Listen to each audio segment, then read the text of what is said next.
Hey guys, Ron here, and for almost 2 years now, I've been making videos where I turn pretty much anything into a Pokemon. And in this series, I've turned some of your favorite Western animation mascots into some pretty respectable pocket monsters. It's not easy translating these incredibly goofy and sometimes relatively mundane human characters into Fakemon, but god is it satisfying when it works. After all, my two favorite interests are Pokemon and animation, and this series is a perfect way of combining them. So please, if you enjoyed this video and want to see part 4, leave a like and subscribe, and make sure to check out the previous part if you haven't after this. Let's begin with one of the most recognizable cartoon characters of all time, Peter Griffin. Love him or hate him, Peter is an animated icon. Family Guy has probably entered your life at some point, either through TV or memes, but I'm gonna try my best to take this seriously and make a relatively believable Pokemon, no matter how cartoony and ridiculous the source material. So, if you don't know, Peter is without a doubt the most idiotic and borderline psychopathic of the adult cartoon dads. He's gone from dim-witted to a literal abuser, so I'm definitely thinking Dark type is appropriate. Originally I was thinking Fighting type since he's known to tussle, but then I realized something. What is the most famous aspect of Family Guy? The cutaways. Remember all the times where Family Guy just cut to a random joke that barely has anything to do with the plot? I mean, that's kind of the format of the show. So how about a Pokemon that literally makes you remember? Its brutal punches make the opponent forget that it's in battle as it begins to reminisce about the past. So I'm gonna make a Psychic Dark type that messes with your mind. The concept was fairly easy. It's translating a fat cartoon man into a Japanese elemental monster that'll be hard. His signature feature is his butt chin. I mean, that's something that doesn't translate well into any Pokemon. Even if it did, it would be pretty tough keeping this video monetized,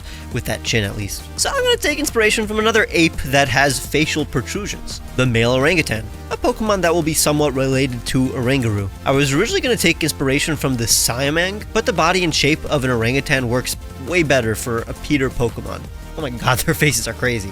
I'm starting with the basic silhouette of a Peter Griffin-esque creature, one that is standing its ground.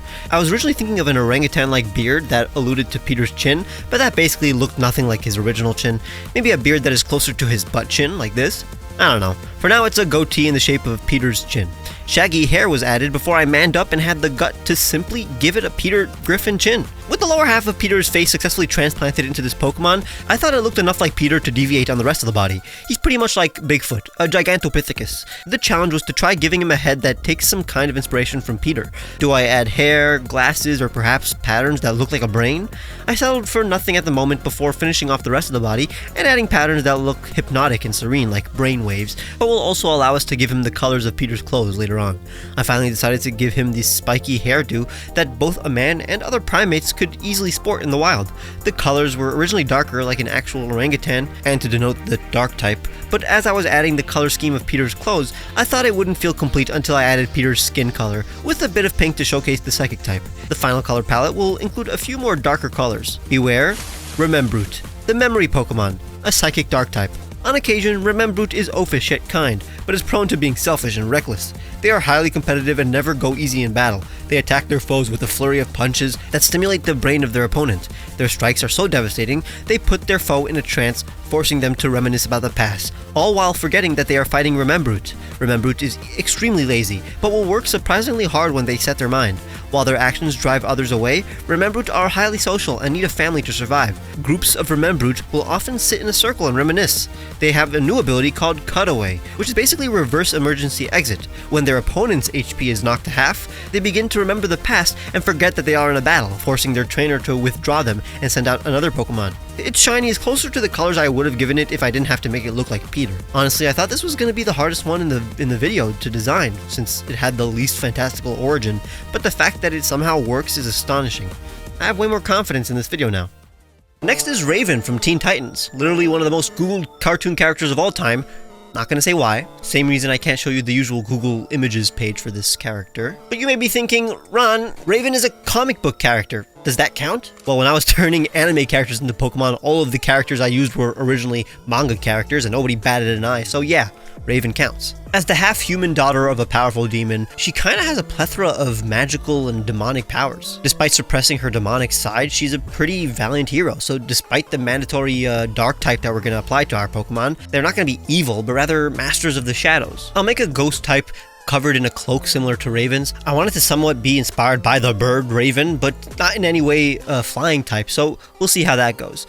I 100% know that I want it to be a Ghost Dark type Pokemon that is kind of a counterpart to Gardevoir, so it'll still look feminine in some way. I began by taking her design a bit too literal, basically Raven with a raven mask. It was basically like a feminine plague doctor, but while that could work, there are plenty of plague doctor designs, and I want this to look more like a shadowy superhero. A different route I began going in was a feminine bird. We have a good amount of masculine humanoid birds in Pokemon, but not many feminine ones. But honestly, I don't want this to look like a literal bird. Plus, the Plague Doctor face doesn't give me Raven energy. What if I went in a more of a Teen Titans Go route? Nah. I think the problem is that I was wanting a dynamic pose, when in reality, the kind of Pokemon I'm imagining is more stoic. So how about a Pokemon that is just standing, but its cloak-like body is flowing in the wind? Its face isn't a literal bird face, but it has features that allude to its birdness. The body isn't necessarily feminine, but alludes to a less masculine frame. The only problem is that it was just looking too much like a generic menacing superhero wearing a cape, so I made it more obvious that the hood is part of the face. The lower half looks like teeth, and there's no mouth visible anymore. The rest of its body includes jewelry inspired by Raven's costume, with some patterns that will help add more color to the design. It's literally Raven's colors, which are really appealing. Honestly, it reminds me of how good Raven's design actually is. Check out Ravenger, the empath Pokemon, from Raven, as in the dark color, and Avenger, a ghost dark type. Revenger brutally takes down those that target the weak. It does not tolerate exploitation and will hunt down those that have abused their power. They can project their soul to incapacitate foes and even enter their dreams. They can manipulate objects using psychokinesis and fly. They perch up high in order to sense the feelings of others, looking out for trouble to thwart. Revenger can absorb the pain of others, risking the possibility of going berserk as it holds on to the pain and rage of those they heal. They can extend their shadow in order to trap their opponents. They happen to be rather shy but will open up to their friends. They have the ability Synchronize, Magic Bounce, and the hidden ability Bad Dreams. Their shiny is a reference to White Raven. It was a long journey, but I'm happy with the results. It's a guardian angel like Gardevoir, but more brutal. It's an anti-hero to Gallade's heroic persona. Let's go in the complete opposite way from the previous two. Phineas and Ferb, two brothers conquering the summer. If an entire family of mice can be considered one Pokemon, then two little boys can be as well. They're very much known for constructing the most elaborate things that instantly vanish before their sister can rat them out. It's very similar to the concept of like forest fairies that disappear when spotted. I'm gonna make two wooden guys inspired by Kodamas of Japanese mythology and give them the ability to just like build wooden structures. So here's what's hilarious. It's literally two little guys with the silhouettes of Phineas and Ferb. They'll have branches for the nose and ears and represent different kinds of trees.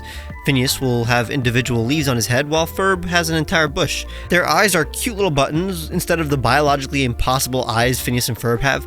Little pixie bodies with visible grain. In terms of color, Phineas is obviously orange, an autumn tree, perhaps an aspen, and Ferb a tree during the summer, maybe oak, elm, or birch. That's why Phineas has lighter bark and Ferb has darker. Say hi to Maykin, the construction Pokemon from Making and Kin, since they are a pair of relatives. They are grass and fairy types. This pair of siblings are best friends that live to construct. They seize every day and plan elaborate activities, constructions, and games for them and all the Pokemon in the forest. Their activities were a mystery for centuries. It was only until modern technology allowed their antics to be photographed and documented that the extent of their genius was fully discovered. They can quickly grow entire structures from wood and return their constructs to the earth in order to make room for the next day's pursuits. They barely bicker and channel their energy to only the most productive endeavors. In battle, they summon roots to defend each other. Most of their body is hollow, allowing them to occasionally float on the wind and disappear. They have the abilities Prankster, Friend Guard, and Wind Rider. Their shinies are simply inverse. I feel like this Fakemon has the best balance of any in the series. It's clear what the origin is, while deviating enough to be creative, while still retaining the charm of their inspiration. Their concept is based on the main trait of their cartoon, and naturally implements it into the world of Pokemon. I'm very happy with this. Finally, we have a highly requested character, Danny Phantom. Using his ghost powers, he can walk through walls, disappear, and fly. He's much more unique than the other guy. And naturally, since Danny has to balance normal teen life with fighting ghosts, I'm going to turn him into a ghost normal type. The concept, though, is pretty tough. We already have a more sinister looking ghost in the video, so I want to make a more friendly and playful ghost. But a ghost boy would look too much like Marshadow, I think. We want it to look more like a teen. But a ghost teen with spiky hair would be too on the nose. A popular ghost normal Fakemon concept is inspired by Schrodinger's cat, though. A thought experiment in quantum mechanics that demonstrates a paradox using a hypothetical cat that could possibly be dead or alive. I won't get into it and why, but just know that a cat that is both dead and alive is a common trope and makes sense for a teen that is both dead and alive, I guess, technically. I mean, he's not really dead. Ghost and Danny Phantom can honestly be anything. At first, I doodled little ghost boys because I wasn't really going to translate Butch Hartman's style into a Fakemon, but it didn't feel like Danny at all, so I decided to make it a much more longer ghost along the same proportions as Danny, but with a cat head, because a regular human boy face wouldn't be that popular and wouldn't be much of a concept. But again, it still looked like a ghost cat and not a Danny Phantom ghost cat, so I made its eyes a bit more Butch Hartman style, but then it looked even more like a generic cat. The pose gave me an idea though. If it was already going to be a campy, kawaii, cartoon ghost cat, why not go all out and give it Danny Phantom hair, but with a more theatrical theme? Think Cats the musical and even Thundercats. That's when I decided to make all the patterns on Danny's ghost hunting suit look like cat stripes and scratches. If you notice, I added a swirl to the ear that's basically inspired by the swirl pattern in the ear of every Fairly Odd Parent and Danny Phantom character. Once I was done with the body, the colors were pretty obvious. Kinda looks like a white tiger now. Here is Nyantum, the playful Pokemon.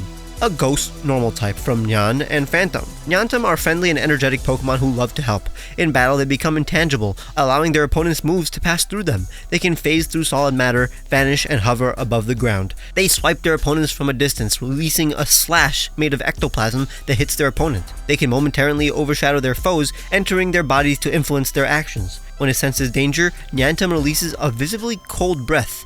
Nyantum tends to play with their opponents and catches them off guard with their tricks. When Nyantum is on the brink of defeat and stops playing around, they unleash their signature move, Ghostly Roar, a ghost version of Boomburst based on Danny's Ghostly Wail. They have the abilities Justify and a new one called Intangible.